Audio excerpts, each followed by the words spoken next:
I'd like to call to order the Administrative Committee meeting for June 14, 2019. I'd like to open with any board member concerns.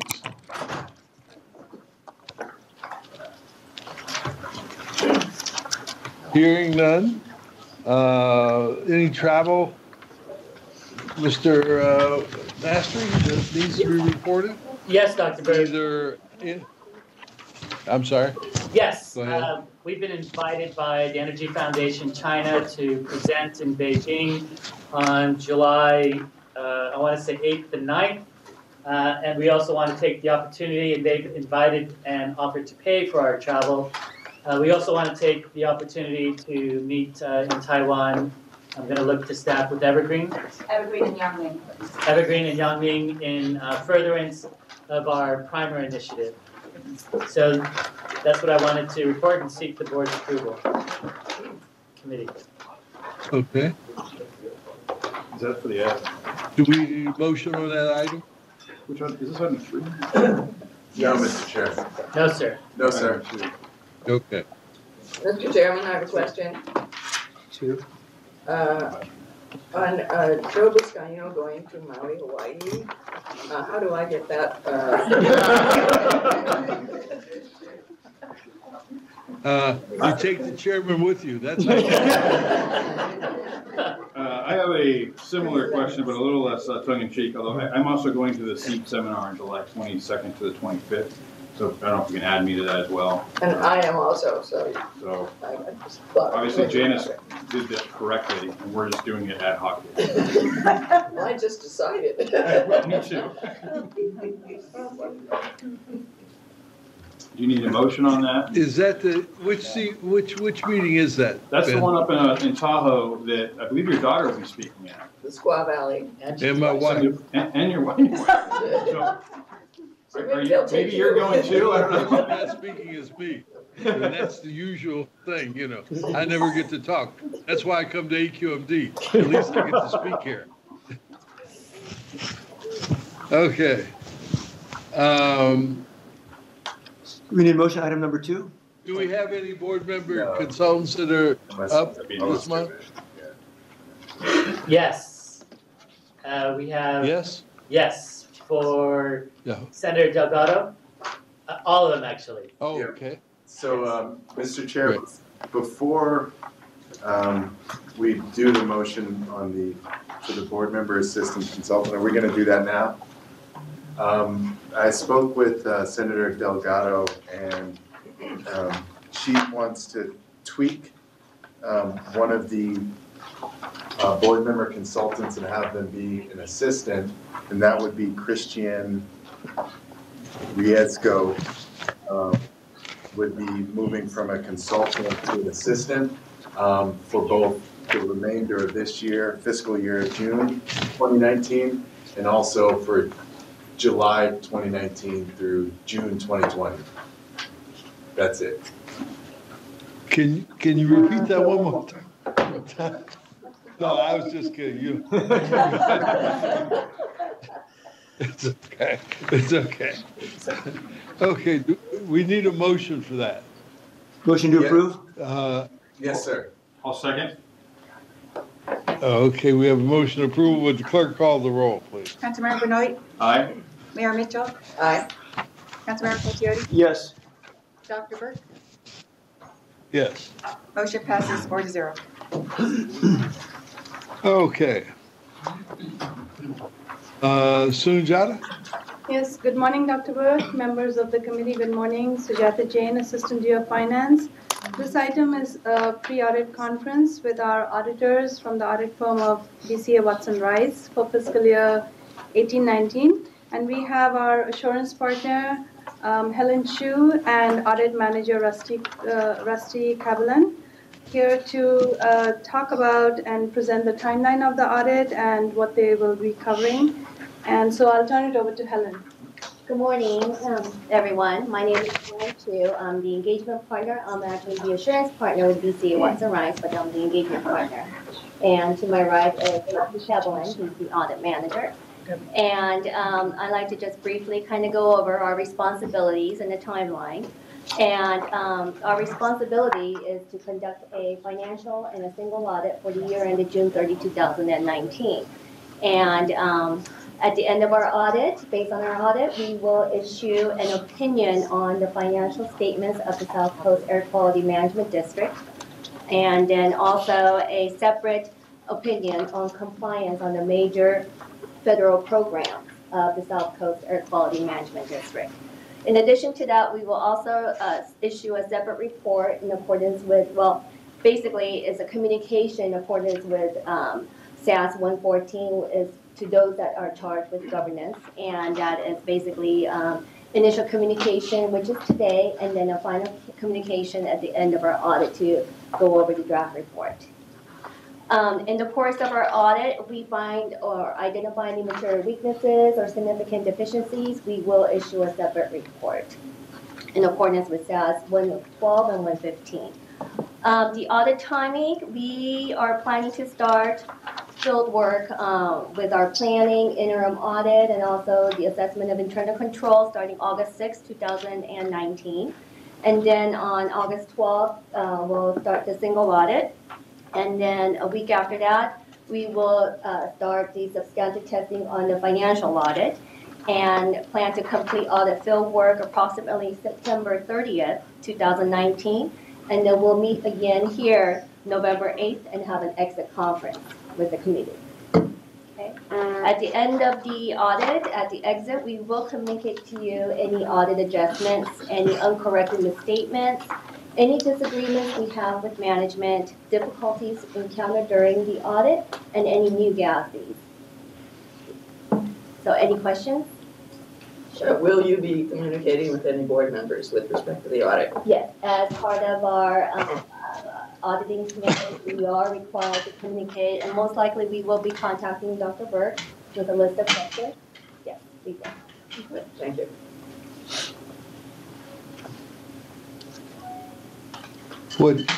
What do we need to do on this?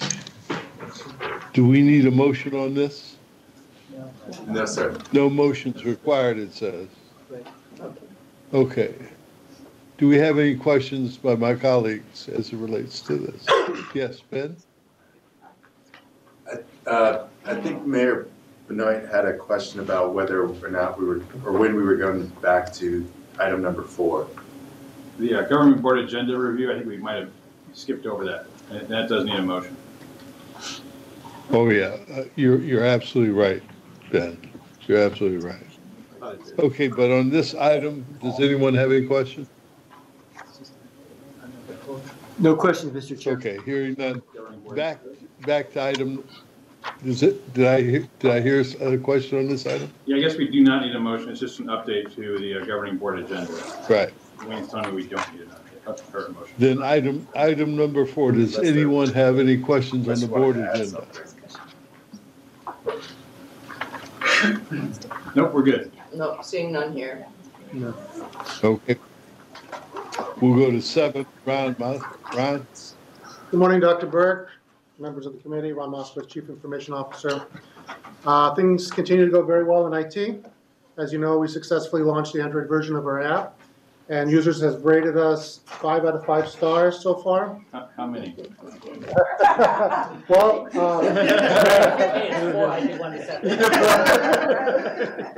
so we are getting a lot of pickup on it, especially after the ABC 7 news went out. We started off with about 60 installs, and over the weekend we got 600. Oh, awesome! So, very good. It's going really well. Yeah, and on the iOS app, that's amazing.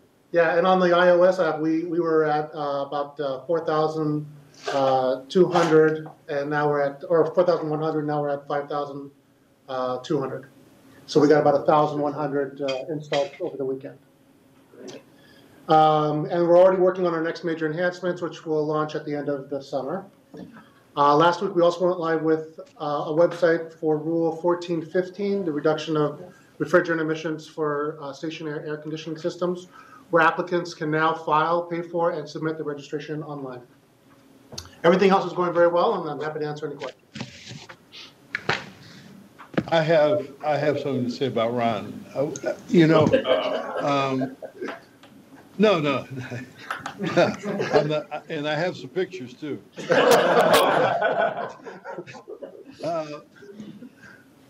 I don't know how many of you know, but over the years, I've always wondered about what people were saying when they came up and testified in a foreign language before the committee. And even though we might have a translator there, I did know that on some of the other committees I served on, that sometimes the translator doesn't translate really word for word. So last week ago Friday, when we had our board meeting, I bought a set of earphones that if you listen to it in a foreign language, it translates it in the earbud, and in your ear you hear it in English. Now that sounds like space age stuff. So when I told Wayne Nastry about it, he says, that will never work. He says, that won't work, okay? So I went and I got Ron, and Ron installed it and trust me, I've now tried it in 3 different languages. It works perfectly. You know, I need a little more coaching on how to do it, Ron, but it's just amazing. And when we take AQMD trips to foreign countries, everybody on our team should have a set, because the language that they are speaking in their country is more comfortable for them than trying to translate it into English. And if they could speak their language to us and we understand it in English, I think it would be a giant move forward. But Ron, it's another thing you helped me with, and I can't tell you how much I appreciate it. Well, thank you, sir. Okay, you have number 8 also. Yes, so this is a standard request to issue an RFP for data cable infrastructure for areas of the building where data cables are non-existent or outdated. And we'll be following normal protocol in the bid evaluation process, including having a diverse, technically qualified panel consisting of internal staff and outside members, such as engineering technicians from LA Metro or City of Wildomar. The funds are available in our budget, and I'm happy to answer any questions. This is a motion this is an item that takes a motion. Yes. Yes. Second. We have a motion and a second. Would the clerk call the roll? Councilmember Benoit? Aye. Mayor Mitchell? Aye. Councilmember Caccioli? Yes. Dr. Burke? Yes. Motion passes 4-0. Okay. Mr. Lowe? Good morning, Dr. Burke and members of the committee. This item, in June of 2018, the board recognized a little over $7 million in a special revenues fund for establishing a community air monitoring network near refineries as part of Rule 1180. This action is to transfer and appropriate about $4 million and to solicit and purchase equipment and to add delete positions as part of this Rule 1180 program, as well as the enhanced federal particulate monitoring program. Also, I need to note that as part of the action, recommended action number 2, the sole source vendor has been updated to Barnett Technical Services, who is the official distributor of the equipment for the H2S and HF monitoring. With that, I'll be happy to take any questions. Any questions for Mr. Lowe? Mr. Chairman, I have a question. The program that we're doing here, which is for refinery monitoring, does it also meet the requirements that are imposed on us by AB 617 to do refinery? So it's complementary. This rule is meant to look at, it's a 2-part rule. One was to have the refineries deploy their own fence line monitoring system and an approved plan by our executive officer.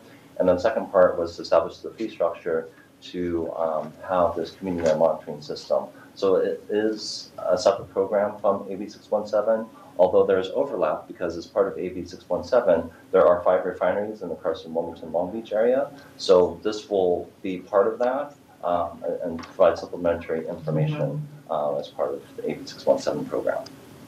Will there be 2 different monitoring systems? No, they're designed to be complementary because we're trying to maximize our resources. So the 1180 has a core purpose of being near the refineries, and even though that's part of AB 617, we can then monitor in different ways, maybe for components that are a little bit different from the 1180 program.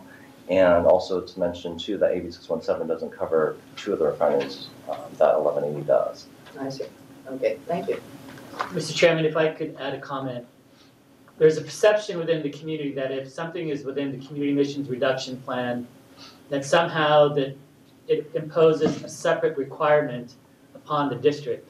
AB 617 doesn't grant any such authority to these communities. And so the challenge that we have is that the communities need to understand that we're implementing the emission reductions through our rulemaking efforts and through the investments, through the funds that are being provided in those communities.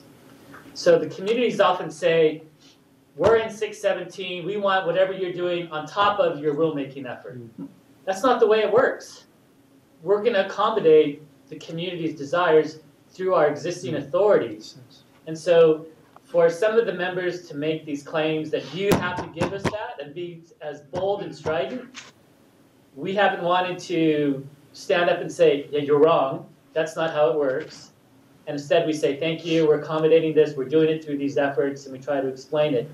But that's a challenge that we have, is making sure that everybody understands the authorities that we have, how we can actually bring about those emission reductions, and the manner in which we do it, and that it's not somehow separate authorities granted that all of a sudden free us from our actual authorities. Just wanted to say that. Well, let me chime in, because I have attended last night, in particular, went to the AB 617 meeting in Wilmington. And there are, from the steering committee members, demands issued that are, well, I don't know how to say it, not feasible for us to meet. So it is really difficult, I think. I mean, we need to have the community understand what is within our authority and what we can do and what the funding goes for. But at the same time, show that we're getting actual emission reductions and doing good work for them. So it's really, I mean, it's very difficult. And I want to commend our staff because they're very patient and very good. Jo K. Gosh is just fantastic. She does a super job running those meetings. We have a very good facilitator as well.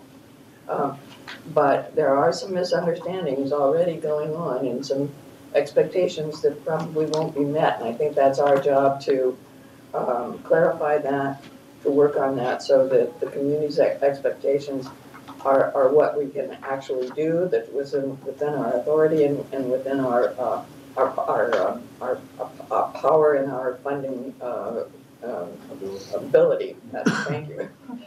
So anyway, just give you a little bit of update of what's going on with AB 617. And I would urge any board member who's got a 617 community in their jurisdiction to attend those meetings. Even if you don't, I would suggest attend 1 or 2 of them so you understand what's happening. This is an obligation of the Air District as well as CARB.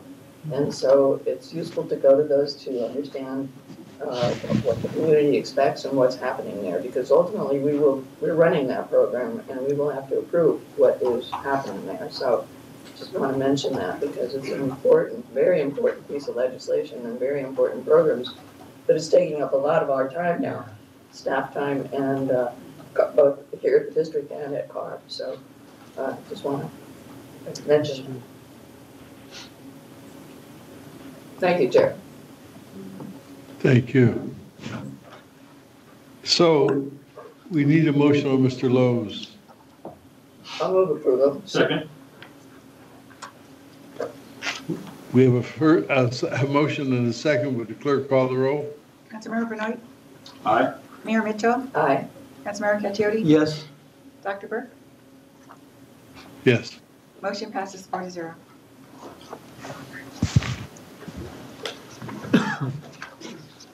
Okay, where's Mr. Oliver? Here I am. I see you. Good morning, Dr. Burke. We've been waiting on this item. Most important thing on the agenda. Yeah. Got it.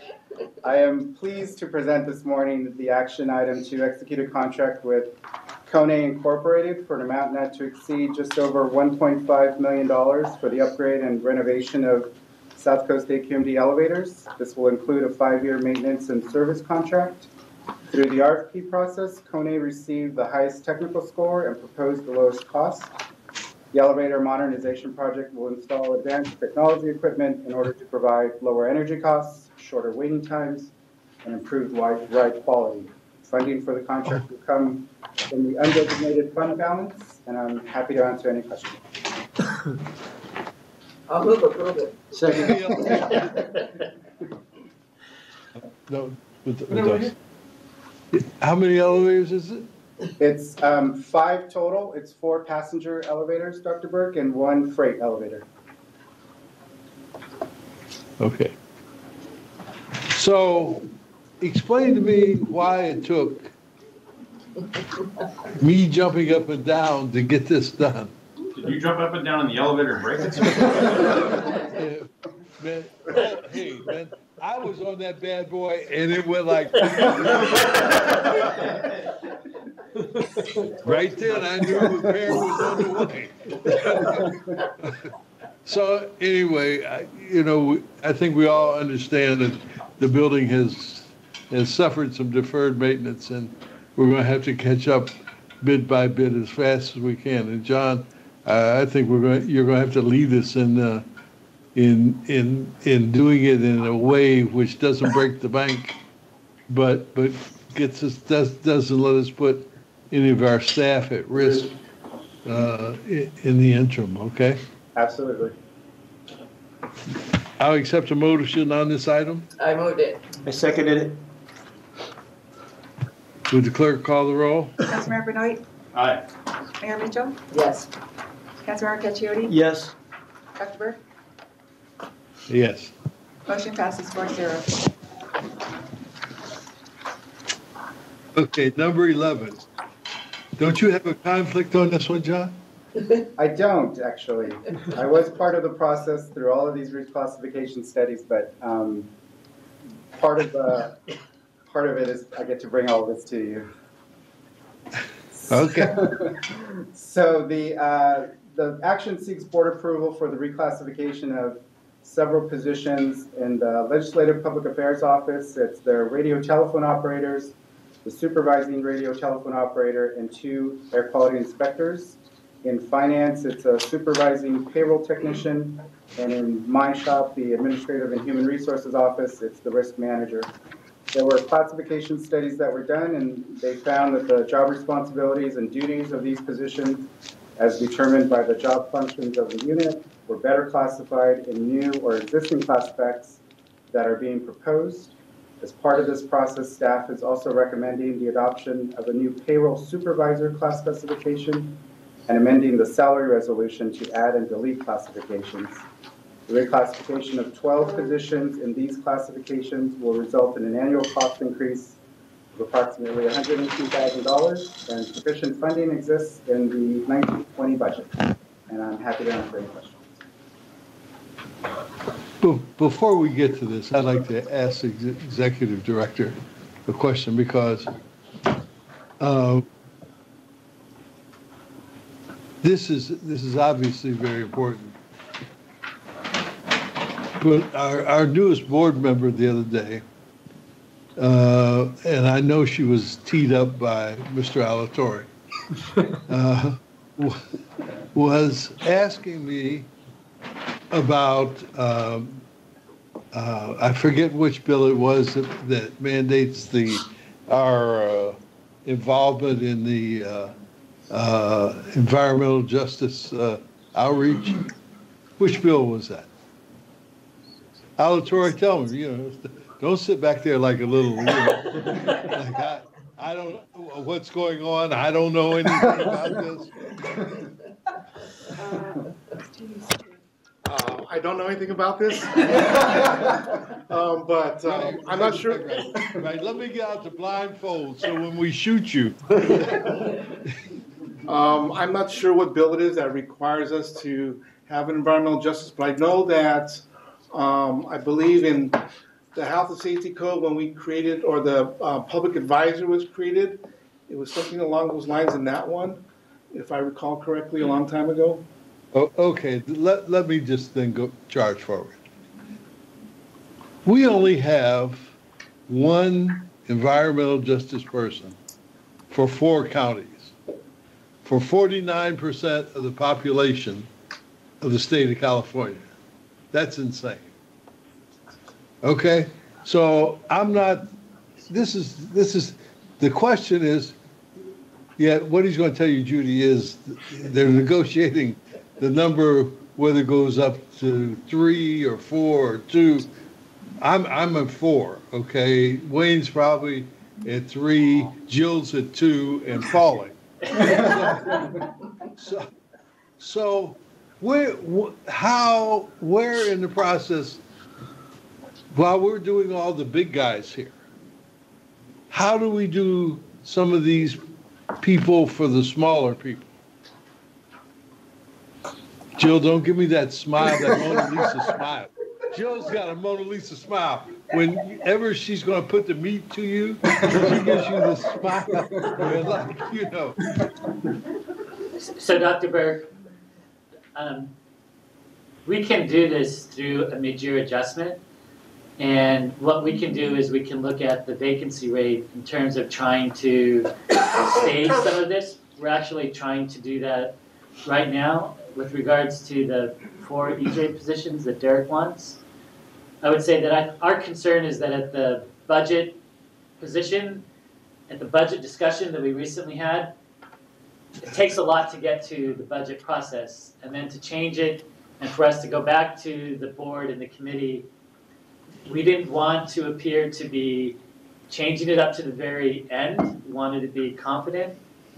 And so, look, the chairman is instructing you, go back, review this, because it doesn't make sense that if you have 49% of the population of this California, you have 1 person. That doesn't make sense. Just doesn't. Isn't even close.